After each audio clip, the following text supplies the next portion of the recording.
aqui, pronto. Eu espero que vocês curtam filmes e séries, porque eu gosto muito e ao longo das aulas eu normalmente dou algumas dicas, sobretudo na perspectiva da saúde mental, certo? Então vamos lá. Vocês devem estar alimentados, hidratados, né, com todo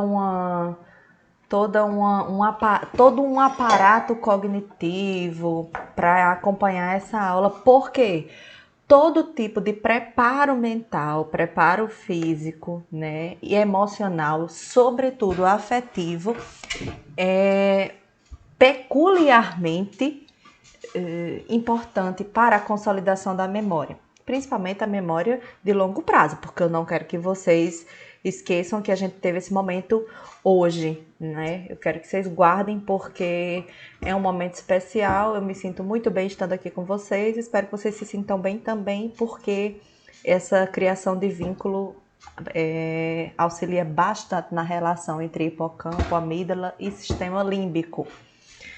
Vejam bem, eu faço essa pergunta aqui iniciando. E se sua memória fosse um lugar? Aí eu não sei se vocês assistiram o filme Interstellar. É um dos filmes mais recentes com relação à ficção científica, mas ele tem uma abordagem que tem elementos simbólicos nele que puxam para um significado místico dos sentimentos, das emoções e das lembranças como algo palpável, né, para a construção de novas saídas para situações conflitantes.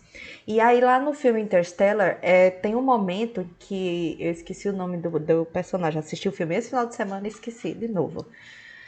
Ele se encontra em um ambiente de anomalia do espaço-tempo, e para ele esse ambiente de anomalia do espaço-tempo é um cubículo de coleção de todas as memórias da vida dele. E uma das coleções de memórias, um dos momentos dessa coleção de memórias dele, ele vai encontrar a filha dele dentro do quarto dele e vai arranjar uma forma de mandar uma mensagem para ela. E misticamente, esotericamente, o pessoal identifica que existam lugares fora desse ambiente espaço-tempo em que a gente pode se encontrar e acessar nossas memórias mais antigas, nossas memórias remotas ou nossas memórias que estejam guardadas, sobretudo no nosso inconsciente. Ainda mais se a gente imaginar que algumas linguagens, né, simbólicas estão relacionadas ao inconsciente coletivo. Aí eu faço essa pergunta: e se a sua memória fosse um lugar? Por quê? Apesar de nós entendermos como as sinapses funcionam para a transmissão do impulso elétrico e da informação, a gente sabe que as funções neurais, né, e a relação entre o córtex e as regiões mais internas do encéfalo formam redes, verdadeiras redes de ligações, né, de sinapses entre neurônios de regiões aparentemente distantes e de diferentes supostas funções. Mas hoje a gente sabe que não existem lugares específicos do cérebro responsáveis por funções específicas, são redes. E como redes, são ativações concomitantes, né, simultâneas de várias regiões diferentes, sendo que algumas têm uma densidade sináptica maior. Por isso que a gente fala assim, se a sua memória fosse um lugar, você consegue gerar dentro da sua mente uma imagem de segurança, de ancoragem e que represente para você algo como favorecimento na concentração e no estudo? Pois bem, aí eu trago outra dica, que é a série Sherlock da BBC. Sherlock Holmes tem uma técnica de memória, de memorização e de acesso às memórias dele com mais facilidade, porque ele tem uma facilidade de concentração e de foco maior. E aí, vou ver aqui o que é que vocês estão falando aqui no chat. Sim, alguém disse sim, obrigada. E aí ele tem esse que ele chama de Palácio da Memória, né? E que esse Palácio da Memória, na verdade, é um exercício cognitivo, é um exercício de meditação que a gente pode fazer, que a gente pode desenvolver, que nesse momento de introspecção, de concentração de foco, a gente consegue construir um espaço, uma imagem na nossa mente em que a gente possa organizar nossas ideias, né, nossas lembranças, e que esse palácio da memória, ou que essa casa mental, essas mansões mentais, a gente pode acessar muito facilmente conforme a gente vai acostumando a realizar esse exercício. Para vocês, estudantes, isso é fundamental, né? O exercício de meditação, sobretudo o exercício de meditação diário, exercícios de respiração, que auxiliem nisso, e isso ajuda bastante, né, nas atividades, nas provas, por exemplo. Vocês não vão ter hipermnésia, mas ajuda muito na concentração, no processo de autoconhecimento. Então, nos resta perguntar. Eu vou desligar aqui, ó, que eu tô com um pouco de frio. Pode ser que eu esteja um pouco ansiosa também. Então, a memória, ela recolhe os incontáveis fenômenos de nossa existência em um todo unitário. Esse todo unitário é a nossa mente. Não fosse a força unificadora da memória, nossa consciência se estilhaçaria em tantos fragmentos quantos são os segundos já vividos. A memória é um processo de organização, de categorização e de armazenamento que a ciência hoje não conhece exatamente como se acessa. O que a gente sabe é que as memórias, elas são consolidações de redes sinápticas, né, para espaços diferentes, para regiões diferentes do nosso encéfalo, e que estão irremediavelmente, inseparavelmente relacionadas ao nosso sistema límbico, a região específica do nosso cérebro, do nosso encéfalo, responsável pelo processamento das emoções, das reações, né? E que tudo isso é resposta a estímulos recebidos pelos nossos órgãos de sentidos, principalmente visão e audição. Nós sabemos que o olfato ele está muito relacionado à afetividade. É tanto que a gente sempre lembra positivamente de alguém quando sente determinado cheiro, determinado espaço que tem um aspecto, eu vou dizer energia, mas não é energia não, viu gente? É cheiro mesmo. A dispersão de partículas no ar que são captadas pelo epitélio nasal e pelas células nervosas, que vão promover todo o processamento da informação. E aí a gente tem lugares, pessoas que lembram nossa infância, lembram alguns amores, lembram alguns momentos felizes. Da mesma forma, momentos traumáticos, desagradáveis podem gerar reações ou memórias negativas. Isso vai entrar lá para o campo da psicologia especificamente, quando a gente trata de correntes psicológicas, como é o caso do behaviorismo, tá? Então, tem situações que assanham nossas redes neurais. Como assim? Se vocês forem consultar, e eu recomendo bastante que vocês estudem essa parte de memória, tanto pela bibliografia de Lent, né, que está lá no final das nossas referências, 100 bilhões de neurônios. Ele relata o paciente HM, o paciente HM, que ele é um relato de amnésia retrógrada muito importante, né, por uma lesão causada, né, encefálica. Ele não tem a capacidade de acessar ou de produzir memórias recentes, né, e aí ele sempre lembra tudo da vida, né, anterior dele à lesão. Tem outras situações, como é o caso de indivíduos que nós vamos chamar de savantes, que são indivíduos que têm uma capacidade cognitiva superior à média, né? Pode acontecer de traços de genialidade também em crianças, em pessoas com transtornos do espectro do autismo, que apesar do déficit social, existe uma capacidade de agregar conhecimento ou interligar saberes de uma forma absurda e que a ciência não necessariamente é capaz de identificar.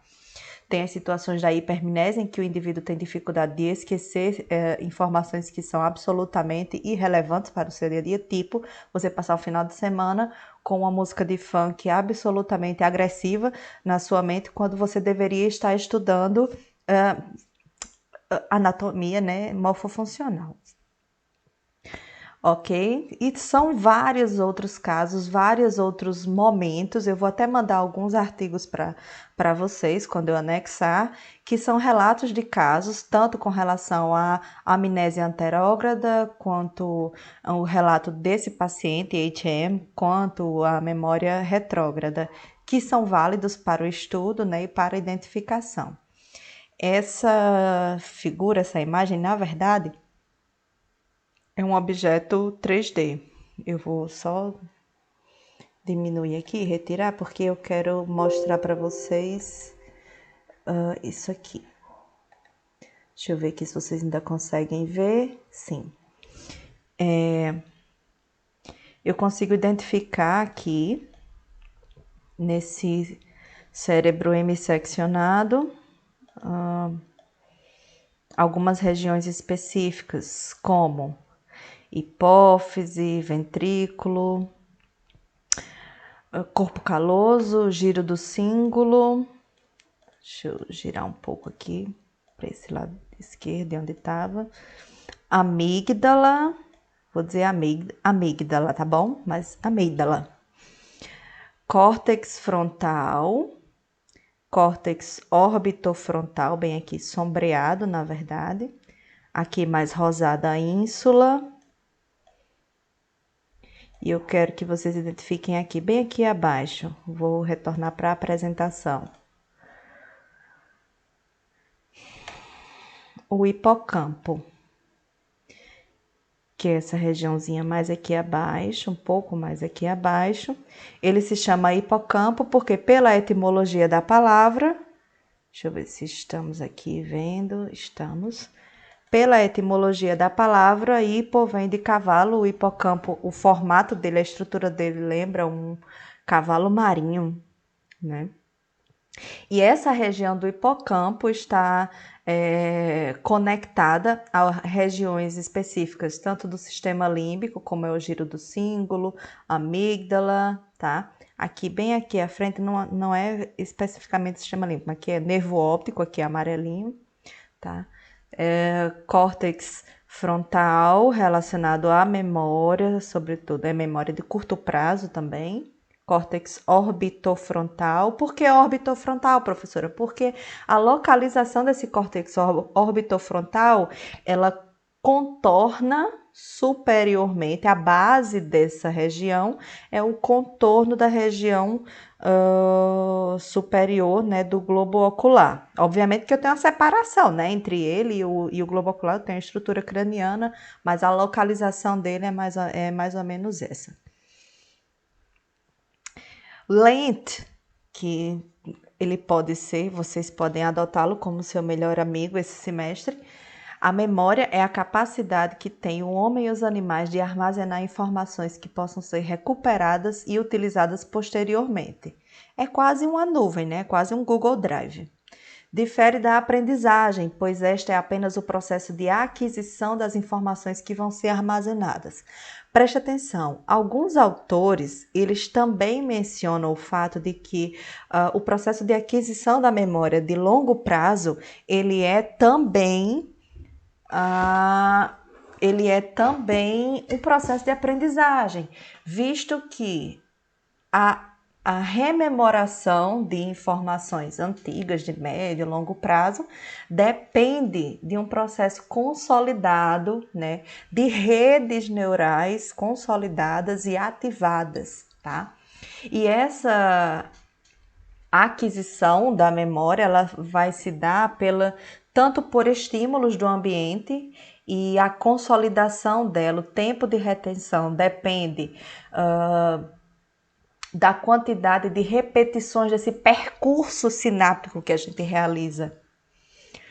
quanto mais vezes ou quanto mais reforçada for essa memória ou essa ação ou esse conhecimento, né? Quanto mais vezes essas sinapses forem reforçadas, porque as sinapses são caminhos de transmissão do impulso elétrico, maior a garantia de consolidação dessa memória, né? E ela vai se dar em diferentes espaços, né, do sistema nervoso, a partir de como ela é obtida, seja via órgãos dos sentidos, como a visão, que é um estímulo icônico, são ícones, são imagens, e normalmente eles atingem os nossos sentidos antes mesmo que a gente se dê conta ou que a gente consiga processar a informação. No caso do estímulo auditivo, trata-se de um estímulo ecoico, porque se relaciona a ecos, a reverberações, né, de ondas, no caso as ondas sonoras, que vão estimular o tímpano e os ossículos e os nervos que estão relacionados ao processamento dos sentidos, no caso da audição. E aí, o estímulo visual, ele se dá muito mais rápido ou tem uma possibilidade de se deteriorar na nossa memória mais rapidamente e mais facilmente do que o estímulo auditivo, que tem um processamento, um comprimento de onda mais longo também e um tempo de processamento da informação mais lento também. Então, tudo depende de como esses sinais, né, passam pela transdução e pela tradução a nível do sistema nervoso. E não se enganem, porque esse processo de consolidação da memória e evocação, ou o contrário disso, ou o esquecimento, mas a evocação é um processo de tradução linguística também.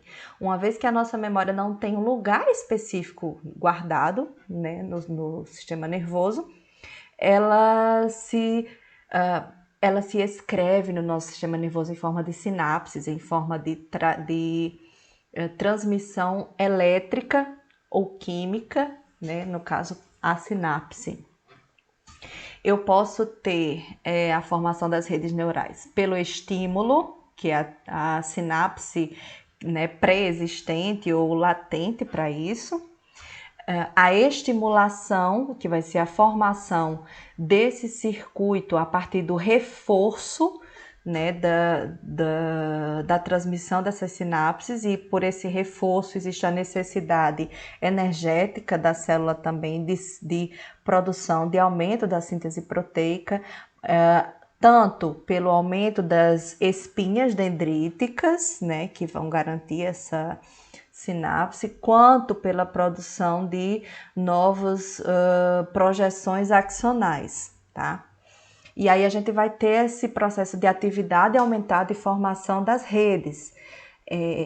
O que significa isso, professor, esse reforço? Significa um termo que a gente ama, né, bastante. Neuroplasticidade.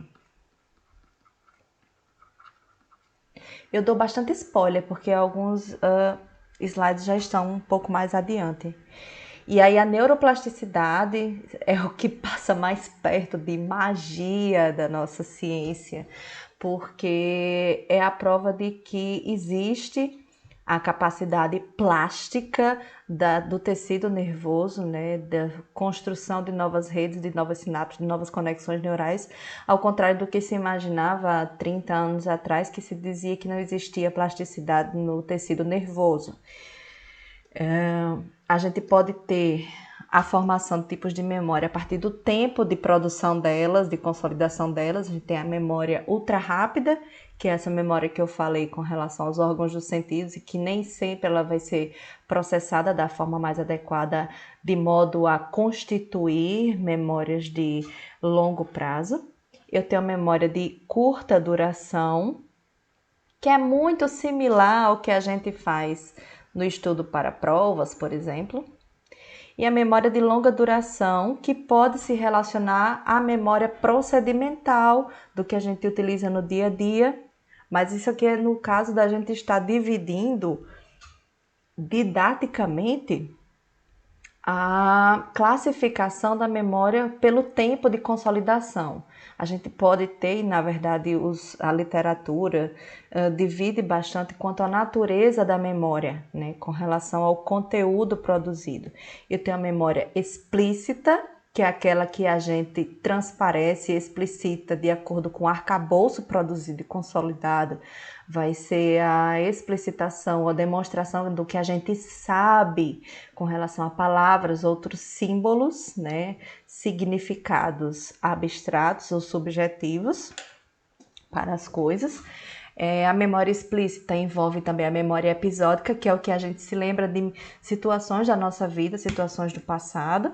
Memória semântica, com relação à produção, reprodução, interpretação, né, da linguagem.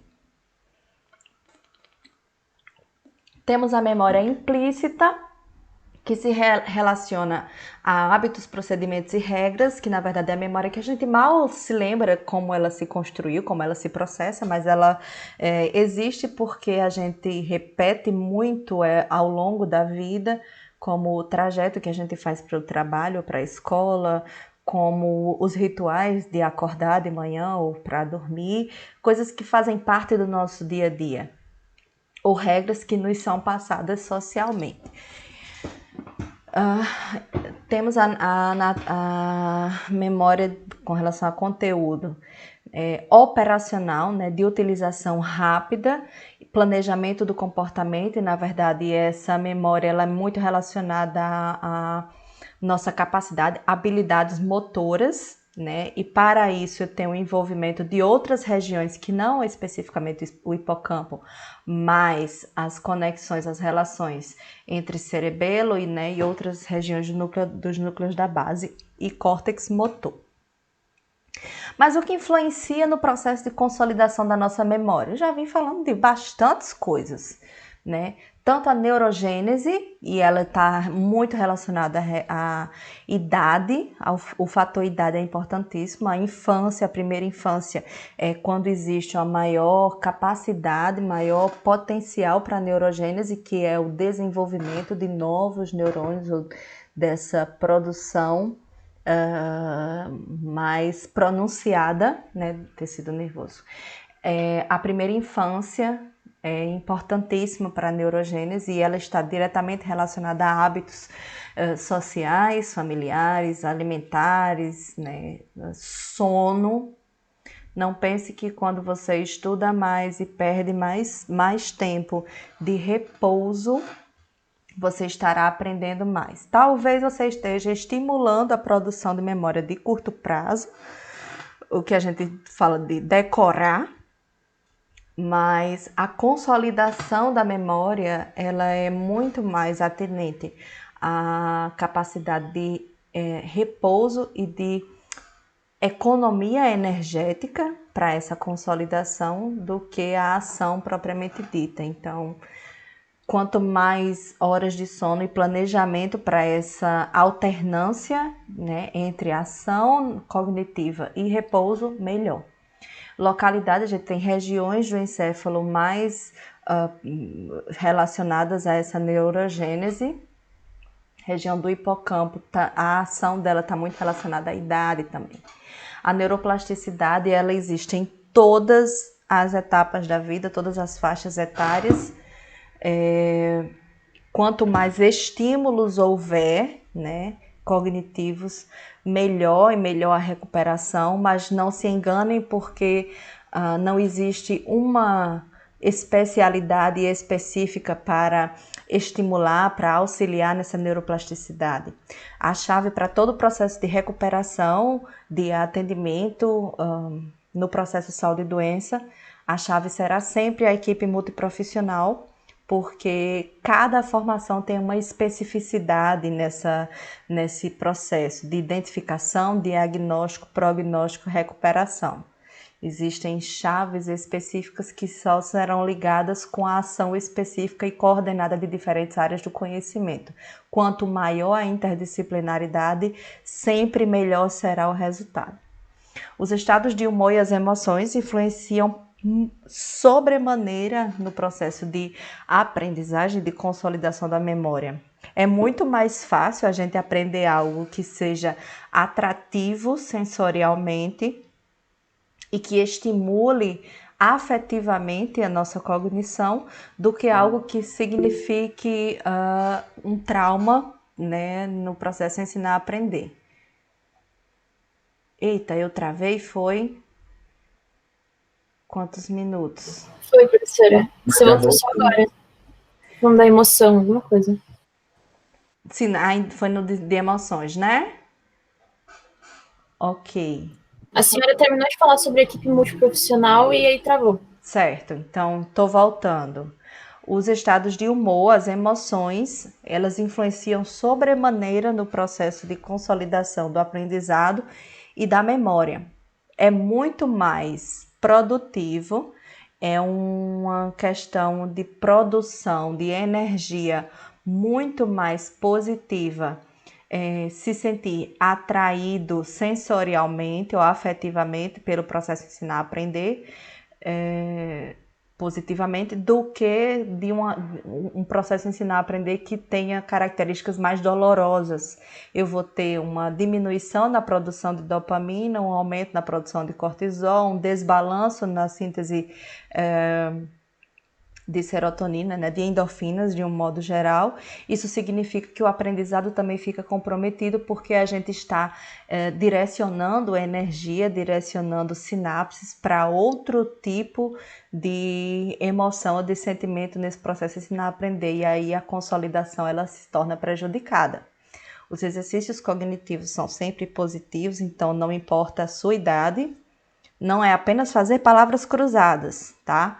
Mas tentar realizar ou engajar com atividades mentais que promovam um exercício interdisciplinar, né? Que você aprenda outras áreas que não seja exclusivamente aquela forma cartesiana, né? De fragmentação do saber e que, enfim, só determina o que você sabe fazer, mas a leitura de mundo é muito importante, inclusive para evitar a atrofia, né, do córtex.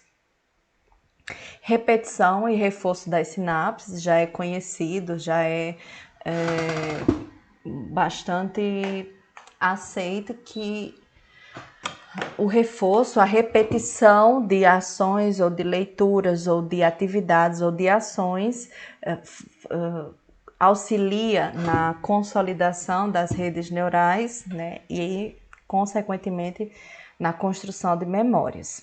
O ambiente é indiscutível, né, com relação ao processo de aprendizado, por isso que toda recomendação, e a gente fala bastante nessa fase de que a gente está se readaptando ao ensino remoto, você tem um ambiente que você tenha criado na sua casa, no seu lugar, mesmo que seja um espaço, um contexto de muita agitação, mas que seja algo que você desenvolveu e que se aproxime bastante daquele conceito inicial que eu falei do palácio interior, do castelo interior, em que você consegue se concentrar e desempenhar da melhor forma suas ações.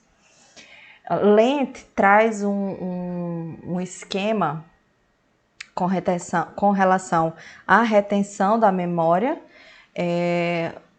muito didático. Na verdade, a gente ainda vai passar pela parte das conexões mesmo neurais, mas esse processo de retenção duradoura da memória vai passar por elementos, momentos de seletividade específica. Eu tenho os eventos externos, que a gente pode chamar de estímulos do ambiente. Espera aí que eu vou pegar aqui o laser. Os estímulos do ambiente, e a seleção se dá pela Seleção primária, tanto pelos órgãos do sentido quanto pelos primeiros processos de transdução dos sinais. Aquisição, que vai ser a associação daquele estímulo a sistemas afetivos, emocionais, né? E a gente passa por um momento de retenção temporária. É quando você decora o que você vai fazer para a prova de amanhã, hoje à noite. Isso se você conseguir dormir. Se você não conseguir dormir, você vai passar a noite tomando energéticos e não significa necessariamente que os energéticos estão lhe ajudando, porque o seu corpo está exausto. A retenção temporária, ela é muito relacionada também à energia corporal, tá bom?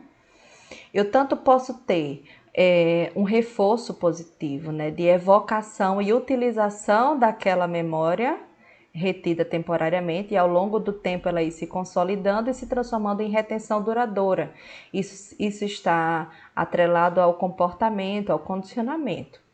Eu posso ter um processo de consolidação por necessidade ou uso constante, rememoração daquele estímulo, para retenção duradoura, ou eu posso ter o processo de esquecimento. Eu tenho dois conceitos.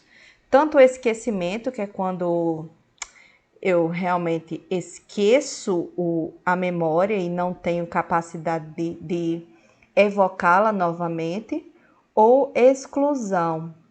No processo de exclusão, algumas literaturas falam sobre a possibilidade de evocação e de armazenamento dessas informações a nível de subconsciente, certo? Eu posso ter com relação ao tempo de produção da memória. Professora, Oi. pode voltar aí rapidinho? Eu fiquei com uma dúvida nesse aí. Tem esquecimento aí, retenção duradoura conectado. Como assim? Eu fiquei sem essa parte da exclusão também, eu fiquei sem entender. Não seria a mesma coisa, exclusão e esquecimento? Não. O esquecimento existiria uma anulação e o esquecimento estaria muito relacionado ao reforço negativo, né? Situações traumáticas e tal. Mas que esquecimento. Deixa eu dar um exemplo mais claro. Você fazer uma prova, eu vou sempre usar esse exemplo, você fazer uma prova e dizer que deu um branco realmente. Quando você vai conferir na resposta, você realmente não lembrava de que havia lido aquilo, não entendeu. A retenção duradoura, ela pode ser anulada nesse processo do esquecimento. A exclusão não significa o apagamento daquela rede sináptica para aquela memória. Significa uma latência daquela memória. Ela pode ser rememorada, ela pode ser evocada por mecanismos específicos, como é o caso, por exemplo, da hipnose, em que o indivíduo consegue ter lembrança. É o que você lembra, mas não sabe que lembra.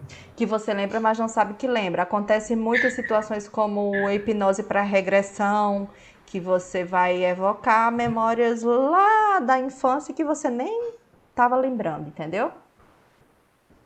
Tá joia, perfeito. Ok? Nada. Professora? Oi. Então, assim, em teoria, o cérebro é capaz de guardar tudo isso, só que a gente, às vezes, aqui não é capaz de ir lá buscar a memória que a gente quer? Sim, sim.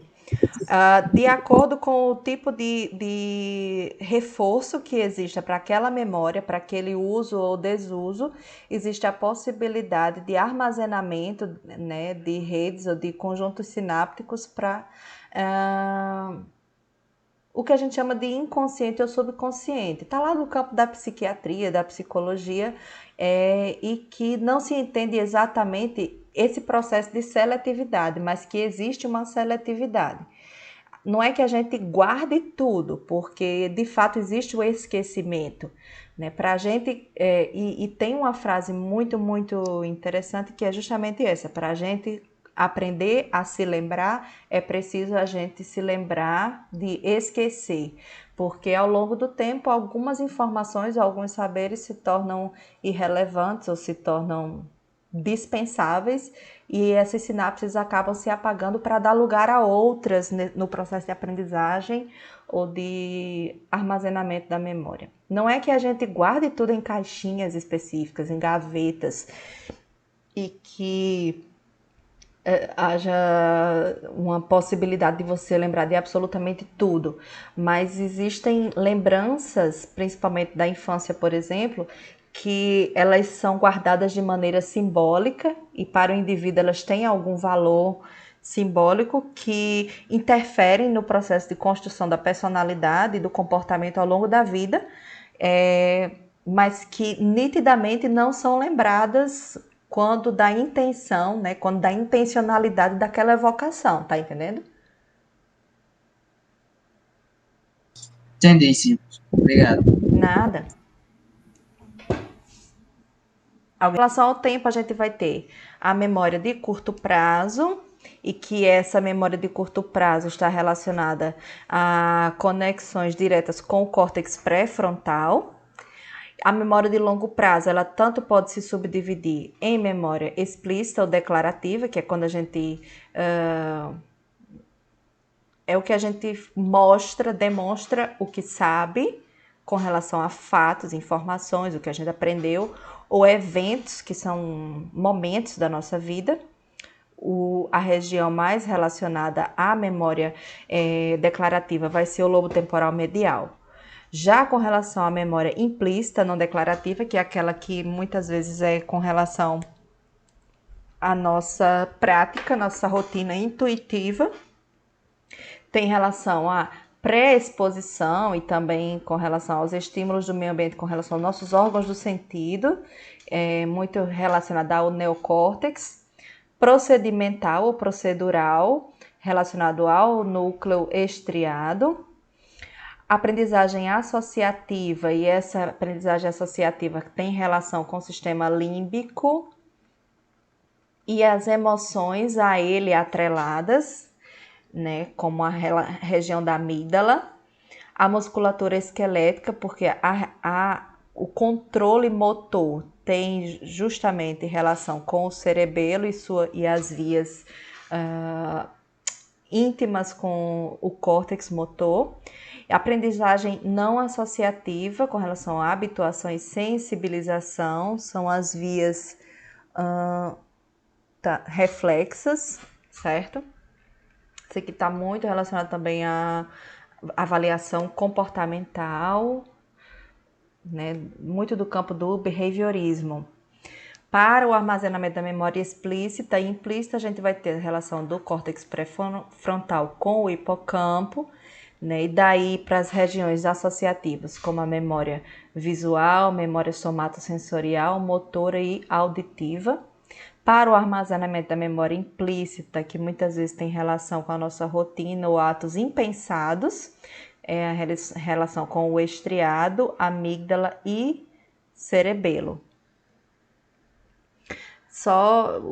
Não vou nem me ater à tabelinha, tá? A gente pode ter a subdivisão dos tipos e características da memória. Quanto ao tempo de retenção, que a gente, né, mencionou, para uma consolidação da memória de curta duração para longa duração, a gente tem um processo de horas, dias ou anos, mediante o estímulo, o reforço, né? Registro do passado autobiográfico. Por que é importante a gente guardar? E é uma coisa que eu sempre recomendo, tanto com relação às práticas integrativas e complementares, à avaliação, à saúde mental, um registro, a escrita terapêutica.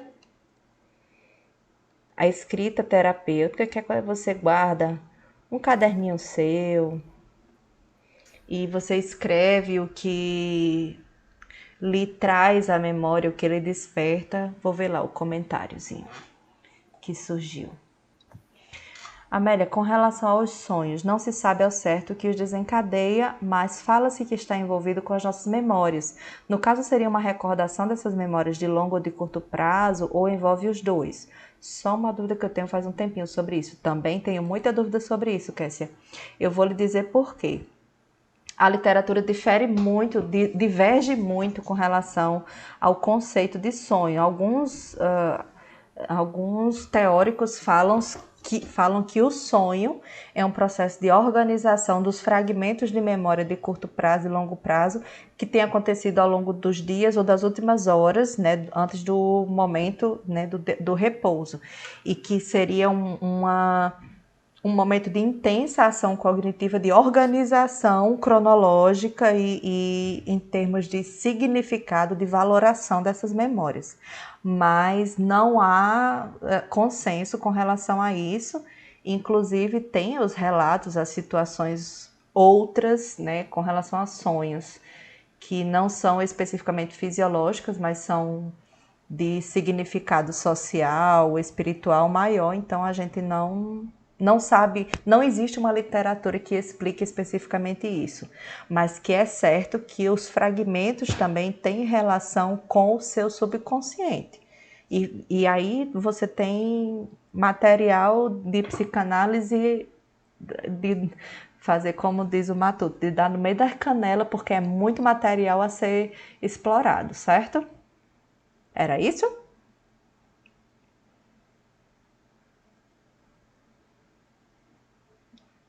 Que é? Você tá sonhando com os números da Mega Sena, é?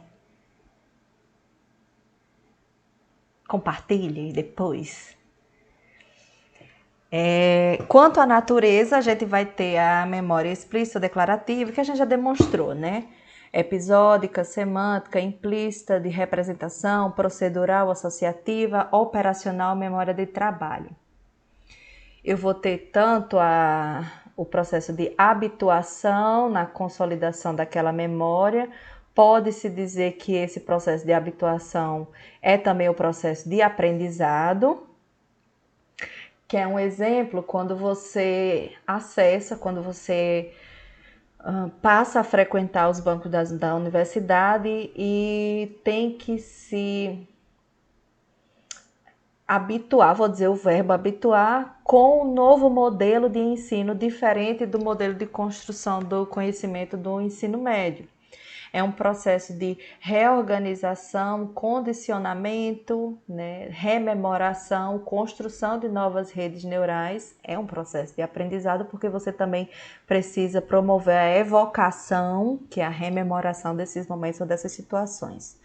Sensibilização, que pode estar relacionado tanto aos estímulos dos órgãos dos sentidos, quanto às conexões internas com o sistema límbico e a habituação consequente desse processo contínuo, né? Inicialmente, a sensibilização é o impacto da mudança, da transição. Depois o aprendizado propriamente dito. E o condicionamento, na verdade a gente nem vai se prender muito, porque o condicionamento é muito relacionado à área comportamental, muito da área da psicologia, mas que tem bases muito bem construídas, né? No caso Pavlov, que foi um dos primeiros teóricos do behaviorismo, e que aí ele fala do condicionamento, que era aquela forma de estimular um cachorro com relação à campainha e ele receber uma recompensa, né? A gente vai ter o condicionamento positivo e o condicionamento negativo. Querendo ou não, o ser humano responde a condicionamento também. O hipocampo, ele funciona como uma das regiões fundamentais na vou dizer,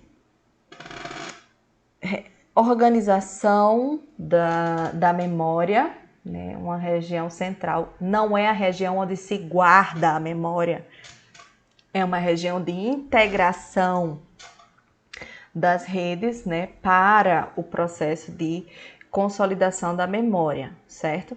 Esse GIFzinho, eu gosto bastante de GIF, acho que vocês notaram, né? Esse GIF mostra regiões de conexão com gânglios da base também e de associação do córtex, né? Onde brilha, onde acontece os foguinhos, são justamente essas regiões de conexões ou de sinapses, justamente com as regiões mais internas e entreconexão dos hemisférios. Ok? Da mesma forma, eu gosto de trazer bastante figurinhas que eu acho mais bonitas, né? E aí a consolidação da memória de longo prazo interliga regiões importantes como o hipocampo e a amígdala, giro parahipocampal, região de associação com o hipocampo, giro do cíngulo, tá? Aqui um pouco mais acima, a gente tem o corpo caloso e o hipotálamo, que é a região de integração, de regulação interna, né? Em linhas gerais, nós estamos demonstrando, por exemplo, o sistema límbico. Quanto maior a possibilidade de relação dessas memórias, né, inicialmente de curto prazo, com o processo emocional, o processo afetivo, mais intenso e mais eficaz vai ser essa consolidação da memória de longo prazo. A gente tem a memória episódica com envolvimento do lobo temporal medial, bem por aqui internamente, incluindo a região do hipocampo, parahipocampo, né? E as regiões corticais, como o giro do cíngulo, novamente, né? Que faz parte do sistema límbico, trato talâmico cingulado, mais aqui acima, o corpo caloso, como a região de interligação dos hemisférios, e córtex pré-frontal, certo? A formação da memória de curto prazo, e a gente vou demonstrar com outras figurinhas um pouco mais adiante, vão envolver áreas de associação específicas, como a gente lembra lá no córtex, os lobos frontal, temporal e parietal, com as projeções para as regiões do córtex parahipocampal e córtex peririnal. Dessas projeções eu tenho a associação, eu tenho projeções sinápticas para o córtex entorrinal. Dele para o giro denteado, com ativação do hipocampo, da região CA3 do hipocampo, a partir das fibras musgosas, né? Então, voltando aqui do córtex entorrinal, eu passando pela via perfurante até chegar ao giro denteado. Depois, com a ativação da região CA3 do hipocampo, eu tenho a passagem pelos colaterais de Schaefer e ativação CA1 do hipocampo, retornando para a região do córtex entorrinal. Eu tenho, por exemplo, secreção a partir do hipotálamo do hormônio liberador de corticotrofina, hormônio liberador de corticotrofina na circulação hipotalâmico-hipofisária, estimulando a liberação do hormônio adrenocorticotrófico, né, que vai para a circulação geral, né, aumento dele em níveis séricos. E aí eu tenho a liberação de adrenalina a partir da adrenal. Com essa liberação, eu tenho a ativação de receptores beta-adrenérgicos,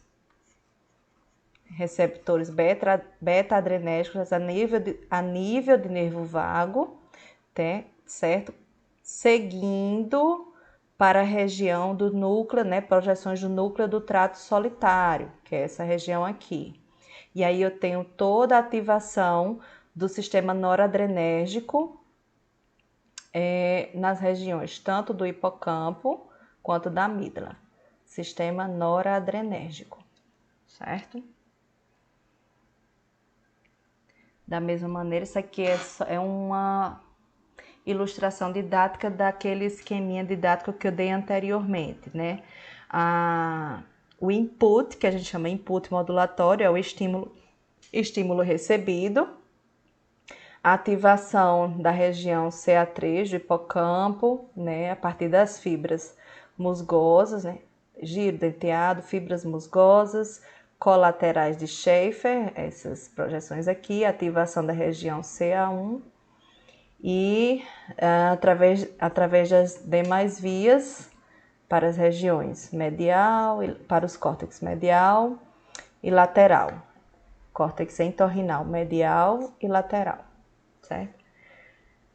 Via perfurada, via perfurante, giro denteado, fibras musgosas, ativação da região CA3, ativação das fibras colaterais de Schaefer, ativação da região CA1 e daí para o córtex entorrinal. Da mesma maneira, eu tenho que a gente vai chamar de neurogênese na região do giro dentado. Vocês estão vendo o mouse? Não, eu vou usar o laser. Eu tenho uma proliferação, certo? E determinação, né, especificação de células-tronco, né, na região. Dessa região, eu tenho a diferenciação para neurônios imaturos na região das fibras musgosas, que a gente vai chamar na fase de migração de neurônios imaturos, migrando para essa camada granulosa do giro dentado, daqui dessa região para região do córtex entorrinal, passando justamente pela região CA1 do hipocampo, a partir das fibras colaterais de Schaefer. Ok? Que é só uma demonstraçãozinha dessa região. Eu tenho giro para hipocampal, logo aqui abaixo, né? Para hipocampal, porque ele acompanha paralelamente a região do hipocampo. Região entorrinal, giro denteado, aqui abaixo a gente denominaria as fibras musgosas. Bem acima dessa região a gente vai ter o plexo coroide com relação ao ventrículo lateral, e vocês lembram o primeiro, segundo ventrículo e tal, tá? Só ilustrações didáticas, tá bom? E aí a gente vai ter manifestações discrepantes conforme exemplos da literatura.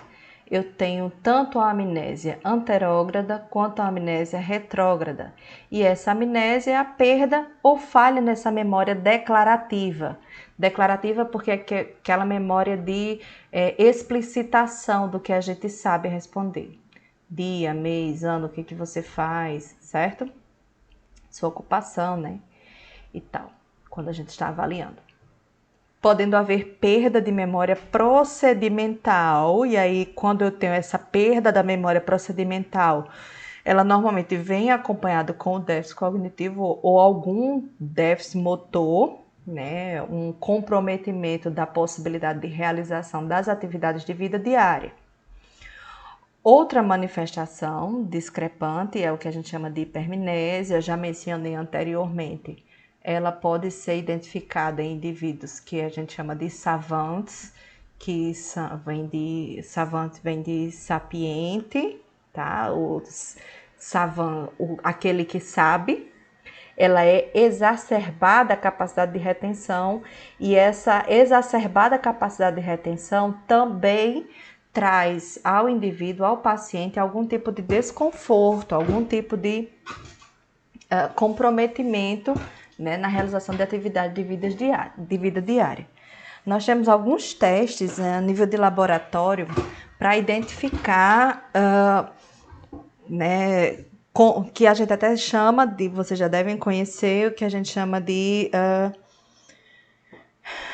ciência ou experimentos translacionais, que é quando a gente utiliza modelos experimentais, como é o caso de roedores, e a partir do percentual ou da frequência das manifestações comportamentais desses animais, a gente consegue traduzir. Translacional vem da raiz de tradução, de trazer essas respostas, traduzir essas respostas para algum tipo de padrão comportamental também humanos, considerando semelhanças, né, dos grupos de mamíferos.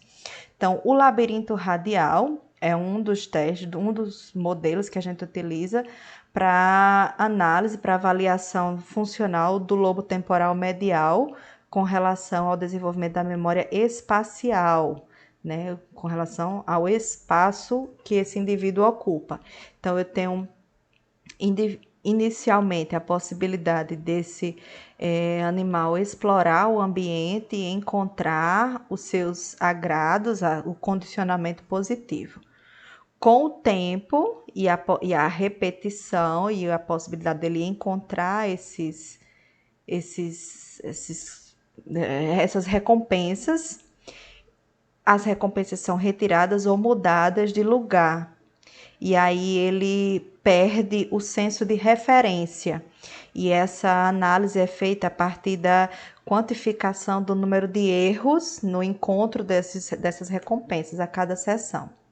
Outro teste que a gente utiliza é o labirinto aquático, em que existe uma plataforma submersa, que é uma piscina, um recipiente, e o animal ele vai encontrar inicialmente essa plataforma, que está, né, ele sem identificar. E aí, inicialmente, ele vai ser um pouco perdido, porque ele não sabe exatamente onde está essa plataforma. Com o tempo, e é o que a gente vai chamar de aprendizado, pelo qual o animal passa, ele vai passar menos tempo para encontrar essa plataforma submersa. É um exercício, é um experimento que a gente faz para identificar, para avaliar a memória espacial e a memória dependente do hipocampo, que em ratos tem a localização dorsal, certo? Então, da estrutura da neuroanatomia, da memória e da aprendizagem, a gente vai ter uma relação íntima com o sistema límbico, tanto a nível de... Deixa eu pegar aqui o laser. Tanto a nível de mesencéfalo, participação do hipocampo, giro parahipocampal, giro cingulado, fórnice ou fórnix, depende da literatura, amígdala, corpos mamilares, tá? Aí eu tenho projeções como o bulbo olfatório, aqui também é porque não está visível, o nervo óptico. Eu tenho a subdivisão do encéfalo em telencéfalo, que a gente vai chamar de núcleos da base, região mais interna, e de encéfalo, tálamo e hipotálamo, ok?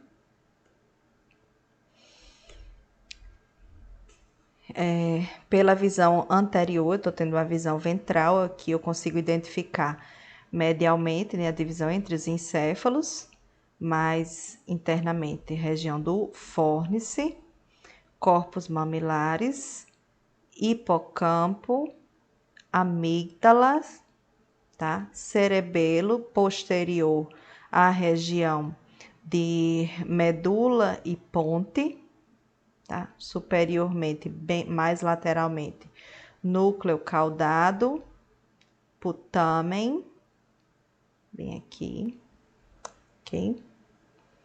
E esse GIF é uma identificação dessa ilustração, né, no espaço. Eu tenho a nível de locus ceruleus ou locus cerúleus, uma dosagem de noradrenalina maior, né, importante no processo de aprendizagem e de consolidação da memória de longo prazo. Dessa região, as projeções associativas, né, emergem, contornando a região do giro do cíngulo, por exemplo, chegando ao córtex, né, que a gente também pode chamar de neocórtex, que é em material biológico.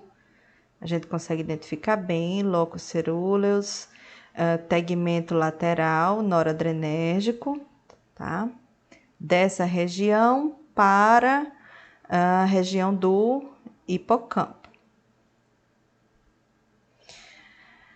A modulação da memória vai se relacionar a dosagem dos neurotransmissores, né? E cada fase ela tem uma importância maior e a gente sabe da diferença da função da dosagem desses neurotransmissores. As emoções vão influenciar, vão ser reflexo dessa modulação e podem auxiliar na consolidação de novas memórias, né? Quanto maior o impacto emocional, mais intenso o registro da memória, ou mais forte vai ser essa formação da memória. Embora, quanto mais tempo passe com relação à memória de longo prazo, mais nós tendemos a preencher lacunas nessa formação dessa memória, tá? No caso da memória aversiva, como eu falei anteriormente, eu tenho liberação de hormônios de estresse e ativação da amígdala na aquisição, aqui está escrito errado, na aquisição do conhecimento. Então, eu tenho uma dificuldade ou uma promoção de um processo de memória que não gera prazer ou que não gera uma resposta positiva. O estresse, de determinada forma, eu vou chamar o eustresse, que é o estresse fisiológico, o estresse saudável, que eu tenho uma dosagem equilibrada entre dopamina e cortisol, eu tenho a facilitação da formação da memória e evocação da mesma. O eustresse, quando eu ultrapasso os limites do estresse fisiológico, eu chamo de distresse. E aí eu posso ter um prejuízo nessa evocação da memória, na formação da memória. Noradrenalina tem a relação intensa com a liberação do hormônio adenocorticotrófico, produção e liberação de vasopressina e glicocorticoides, né, a nível de suprarrenal. A adrenalina propriamente dita, ela auxilia na retenção da memória aversiva. Quanto maior a produção dela, né, mais intensa vai ser a formação da memória aversiva, né, liberada por impacto emocional. Então, quanto mais intenso essa aura, esse contexto de emoções intensas e de pressão intensa sobre o processo de aprendizagem, muito provavelmente menos produtivo será esse momento. Então, eu tenho cortes aqui que vão me ajudar a identificar regiões específicas. Por exemplo, esse corte diagonal, sagital, eu vou identificar bem a região da amígdala. No corte C, que é um corte sagital, né, vertical, eu posso ter o zoom a partir dessa formação hipocampal, identificar bem hipocampo, sulco renal, córtex perirenal e parahipocampal. As regiões de associação, eu tenho as regiões do neocórtex para transmissão da região do hipocampo, tá? E as fibras eferentes do hipocampo para demais regiões corticais e subcorticais, dentre elas, região do hipotálamo e especificamente corpos mamilares, tá? Que é só uma ilustração didática da relação intensa e íntima do hipocampo com regiões corticais, como lobo frontal, córtex pré-frontal para a construção da memória de curto prazo, lobo temporal e córtex parahipocampal e perirenal, como a gente tinha falado anteriormente, lobo parietal e córtex cingulado, relação com as memórias associadas a emoções, tá? Do hipocampo para o fórnix dele, para núcleos específicos do tálamo, como núcleo médio dorsal e núcleo anterior, corpos mamilares, que estão aqui relacionados com o fórnix, núcleos septais, e a amígdala, que ela está representada separadamente, ela, na verdade, recebe projeções de todas essas regiões do sistema límbico. Ok? Celular, A projeção, a produção celular vai ser da seguinte maneira. Como eu tenho a liberação de glutamato na fenda sináptica, que esses triângulozinhos, vamos dizer que é o glutamato, a membrana pós-sináptica se torna, né, despolarizada, porque eu tenho a ativação desses receptores AMPA, certo? Essa despolarização faz com que ocorra o desbloqueio dos canais de cálcio e adentre o cálcio, íons cálcio na célula, na membrana, certo? Através do que a gente chama de espinha dendrítica. E aí eu tenho, com a entrada dos cálcios, com o influxo dos íons cálcio, eu tenho produção de calmodulina, né? Que a gente chama formação de complexos de calmodulina, que é uma proteína. E aí, com essa produção da calmodulina, eu tenho a fosforilação, ativação e autofosforilação da quinase ou da sinase 2, né? Sinase 2 ou quinase 2, que é com K em inglês, dependente de cálcio e de calmodulina, que é essa aqui. E a translocação dela, né, para a densidade pós-sináptica, que é uma região de especialização da membrana e tal, que aí nessa região eu vou ter enzimas, receptores e proteínas específicas de sinalização e ancoramento, certo? Dessa região aqui eu vou ter todo o processo transcricional, né, e síntese de proteínas, né, para nova transmissão do impulso elétrico, do impulso nervoso e tal. Né? Quando eu tenho esse processo, eu tenho a ativação de outras famílias de quinases, de sinases, que vão ser as sinases ativadas por eventos extracelulares, certo? Através de um mecanismo que envolve uma proteína intermediária SYNGAP. Ela não está anotada aqui, não. É uma outra proteína. E aí eu vou ter o deslocamento dessa enzima, dessa sinase, para o núcleo neuronal, certo? Onde é capaz de promover ativação e transcrição gênica, que é a ilustraçãozinha aqui, né? Mediante uma fosforilação sequencial, que é sequencial da quinase RSK, né? E transcrição CREB, que é uma transcrição de proteína de ligação de elemento responsiva. E aí eu venho trazendo para vocês o que eu comecei falando. Eu gosto de começar e terminar e finalizar falando nessas informações, né? Meditar pelo menos 10 minutos por dia pode ajudar você no processo de sono, né? E reduzir estresse, ansiedade, depressão.